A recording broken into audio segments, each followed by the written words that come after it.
Magandang hapon. Ako po si Precious Hipolito Castel. Ako naman si Bing Formento. Ihahatid namin sa inyo ang isa na namang edisyon ng IBC Express Balita sa hapon ito.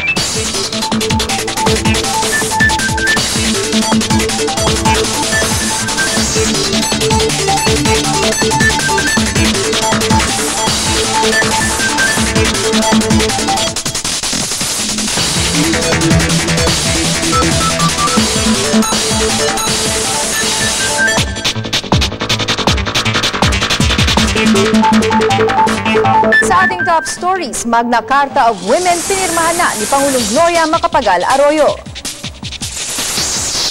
Mga opisyal ng gobyerno, iginiit na walang pera ng bayan na ginamit para sa kanilang infomercials. Usapang pangkapayapaan ng gobyerno at ng Moro Islamic Liberation Front hindi apektado ng bakbakan sa Basilan ayon kay Peace Advisor Avelino Razon. At isang lalaki inaresto dahil sa umano'y pambubugbog sa dating live-in partner. Pinirmahan ngayon ni Pangulong Gloria Macapagal Arroyo ang isang panukalang batas na nangangalaga sa karapatan ng kababaihan. Ito ang Magna Carta of Women. Ang detalye sa Express Balita ni Marian Alivio. Nilagdaan na ni Pangulong Arroyo ang Magna Carta of Women. Ito ang batas na kumikilala sa natatanging kontribusyon ng kababaihan sa pag-unlad ng bansa.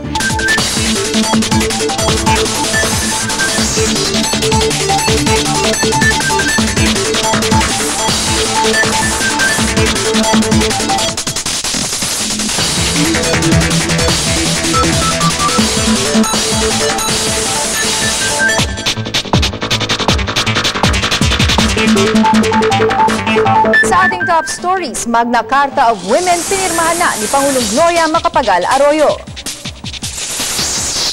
Mga opisyal ng gobyerno, iginiit na walang pera ng bayan na ginamit para sa kanilang infomercials.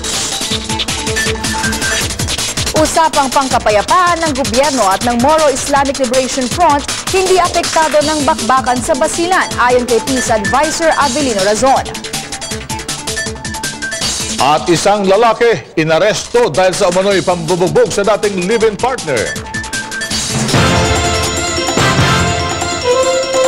Pinirmahan ngayon ni Pangulong Gloria Macapagal Arroyo ang isang panukalang batas na nangangalaga sa karapatan ng kababaihan. Ito ang Magna Carta of Women. Ang detalye sa Express Balita ni Marian Alivio. Nilagdaan na ni Pangulong Arroyo ang Magna Carta of Women. Ito ang batas na kumikilala sa natatanging kontribusyon ng kababaihan sa pag-unlad ng bansa. Layunin din itong iwaksi ang lahat ng uri ng diskriminasyon laban sa mga Pinay at isulong ang pagkakapantay-pantay ng babae at lalaki sa batas at sa lipunan. As you can see, that this is all pro-women. We are giving them all the powers and prerogatives in the bill, and they have long lobbied for this in many congresses, and now it's a reality. Natatangi rin ang Magna Carta of Women dahil ito ang kauna-unahang pagkakataon na kinilala ang karapatan ng mga babae bilang isang classification ng human rights. Pinabibigyan din ito ng mas maraming papel ang mga babae sa mga prosesong pangkapayapaan na pinapasok ng pamahalaan. Lalo ring palalakasin ang mandato ng Philippine Commission on Women at tatawagin na ito ngayong National Commission on the Role of Filipino Women. Women in marginalized sectors are better protected under the law, and then also in terms of work, in terms of opportunities, employment opportunities, more recognition of women's rights are embodied. 5% ng national budget ang ilalaan para ipondo sa pagpapatupad ng mga probisyon ng Magna Carta of Women. Sa ngayon ay hinihintay na lamang ang implementing rules and regulations ito para tuluyan ang mapatupad ang batas. Ako si Marian Alivio, Nagbabalita Express. Umapila si House Speaker Prospero Nograles sa mga kritiko ng administrasyon na huwag nang palakin pa ang issue ng New York at Washington dinners ng Pangulo sa kanyang US trip. Ayon kay Nograles, sa tuwing sinisiraan kasi ang gobyerno, nasisira rin ang imahe ng buong bansa sa international community. Anya, panahon na para mas tutukan naman ang magagandang nagawa ng pamahalaan para sa ating bansa.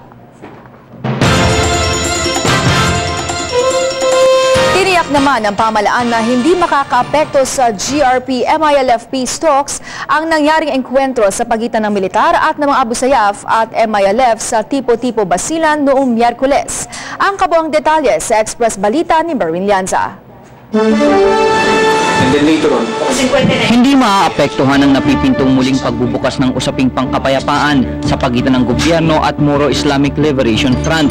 Ito sa kabila ng pagkakasangkot ng 114th Base Command ng MILF sa Tipo-Tipo Basilan sa Bakbakan noong Miyerkules na ikinamatay ng 23 at ikinasugat ng 22 sundalo. Sa mahigit 30 namatay sa kalaban, 10 dito ang MILF. Hinahanda na ng Armed Forces of the Philippines ang reklamo laban sa MILF. Malinaw naman anya na paglabag sa SOMO o Suspension of Military Operations ng dalawang panig ang pang-aambush ng MILF sa reinforcement ng militar. Hindi naman umano nagkulang ang AFP sa pagkikipag-coordinate sa MILF dahil malapit ang mga kampo nito sa Bakbakan. Pero sa kabila nito, wala pa rin planong bawiin ng AFP ang SOMO. At ipinauubayan na lang ang tinuturing na isolated incident sa Coordinating Committee on the Cessation of Hostilities. That we are going to file a formal complaint before the CCCH because this is definitely one of the violations nung ating ceasefire agreement with the MILF. Despite the encounter that happened last Wednesday, tuloy pa rin yung ating peace talks. Ang mangyayari lamang is that yung nangyaring insidente ay isa sa mga pag-uusapan dito sa magiging peace talks natin. Tiniyak naman ng AFP ang lahat ng tulong sa pamilya ng mga nasawi sa Bakbakan. Ako si Merwin Lianza, Nagbabalita, Express. Sasailalim ang AFP at PNP sa isang joint training hinggil sa mga estratehiya ng internal security at interagency operations. Unang sasailalim sa naturang pagsasanay ang 134 na student officers ng militar at 44 naman mula sa pulisya. Gaganapin ang AFP-PNP Joint ISO Training sa Setyembre 18 hanggang Oktubre 10 sa Manipula Hall sa Camp Aguinaldo sa Quezon City. Ipapanukala ng Malacanang ang paglalaan ng 1.54 trillion peso budget para sa susunod na taon. Ito'y mas mataas ng 8% o 115 bilyong piso kumpara sa budget ngayong taon. Ayon kay Budget Secretary Rolando Andaya, target itong isumite ng Palasyo sa Agosto 26, isang araw bago ang deadline na isang buwan matapos ang pagbubukas ng Kongreso noong Hulyo 27. 10 piso ang binaba ng presyo ng kada sako ng harina simula nitong Lunes mula sa 790 hanggang 810 na presyo, magiging 780 hanggang 800 pesos na lamang ang kada sako nito. Ikinatuwa naman ito ng Philippine Bakers Association dahil raw dito maaaring dadagdagan na lamang nila ang timbang ng pandesal sa halip na magbaba ng presyo. Inaasahan na raw ng pagbaba ng ito ng mga panadero dahil sa murang presyo ng harina na inaangkat at kung bumaba pa raw ang ibang mga raw material tulad ng asukal at LPG, baka makapagbigay din sila ng rollback sa presyo ng loaf bread.